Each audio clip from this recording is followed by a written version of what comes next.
Olá, pessoal. Na aula passada eu falei para vocês sobre, eu vou continuar falando sobre a República e eu falei de Canudos, né? Agora a gente vai estar falando um pouco mais sobre outras revoltas. Então, Canudos, né? Na última aula foi isso que eu falei. Canudos foi uma vergonha, né? Foi uma vergonha, porque eles massacraram mais de 50 mil pessoas, né? Tudo em função de mostrar que a república é a liberdade. Tá, mas se a república é a liberdade, por que eu não tenho o direito de questionar? Olha, gente, se vocês estudar a Constituição e ver o que está acontecendo, vocês vão ficar tristes. Eu tenho muita dó de quem vai fazer direito. Ele vai sofrer demais, porque ele vai ler uma coisa na Constituição, uma coisa na lei, e na realidade tem que ser outra. Né? Então, logo depois começa a surgir outras revoltas. Vamos falar, por exemplo, a revolta da vacina. Né? É uma epidemia, não vou falar pandemia, não, epidemia que deu no Rio de Janeiro. Por quê? As ruas do Rio de Janeiro eram muito estreitas naquela época. Então eles começaram a largar as ruas e juntar entulho, e começou a juntar insetos, ratos, e começou a ter uma série de doenças.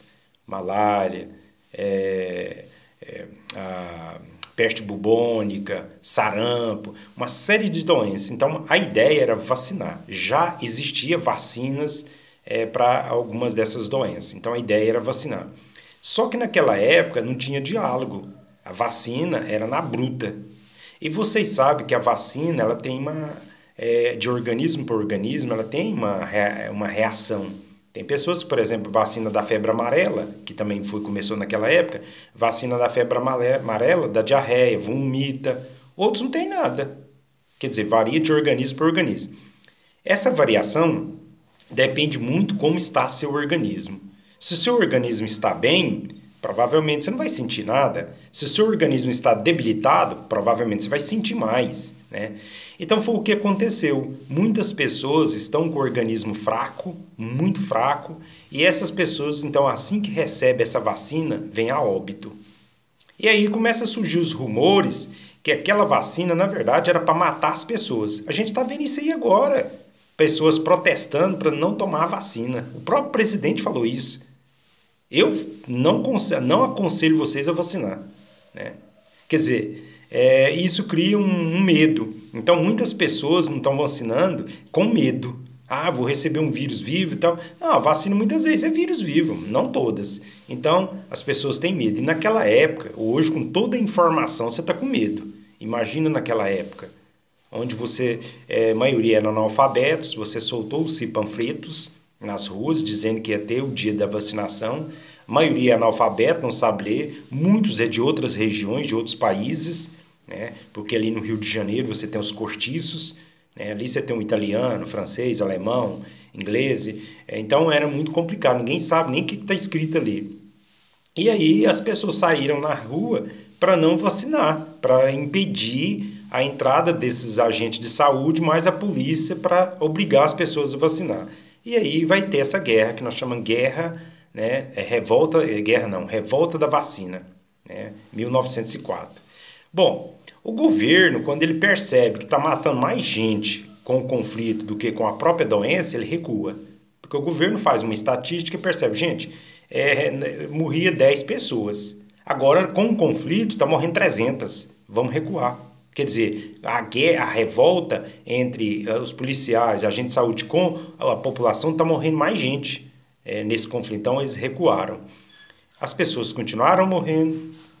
Nós levamos anos para acabar com essa doença. Só acabamos com essa doença em 1970, né? Na verdade, ela foi erradicada, né? Em 1970, mas ficou-se um tempo grande, né? Aí as pessoas passaram a ter mais consciência e essa revolta, essa vacinação, ela colocou-se no calendário oficial do Brasil. Bom, nós tivemos também outras revoltas, como a de 1910, a revolta da Chibata. Vocês sabem, eu servi o exército e eu servi numa época onde as pessoas te davam murro, te davam chute, te xingava, te humilhava, te levantava 3 horas da manhã e te mandava para o banheiro. Hoje, se o exército fizer isso com um cidadão, na hora o comandante é afastado. Afastado. Mas naquela época não, na época que eu servi não era. Hoje, por exemplo, você serviu o exército, você tem que fazer uma prova. Eles hoje querem um cara que tem conhecimento. Na época que eu servia, o cara forte. Eu sempre exercitava, então era um carinha forte, tá? Então, eu fui pro pelotão de ponte. Então, pessoal, o que que acontece? Naquela época, 1910, eles humilhavam as pessoas, os soldados, né? E quando você cometia um delito, você entrava na chibata, batia em você.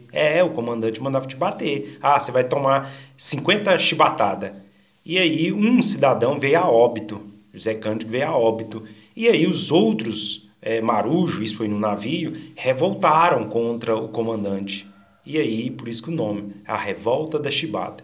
O governo prometeu que não faria isso mais, os comandantes prometeram que não faria isso mais, mas fizeram.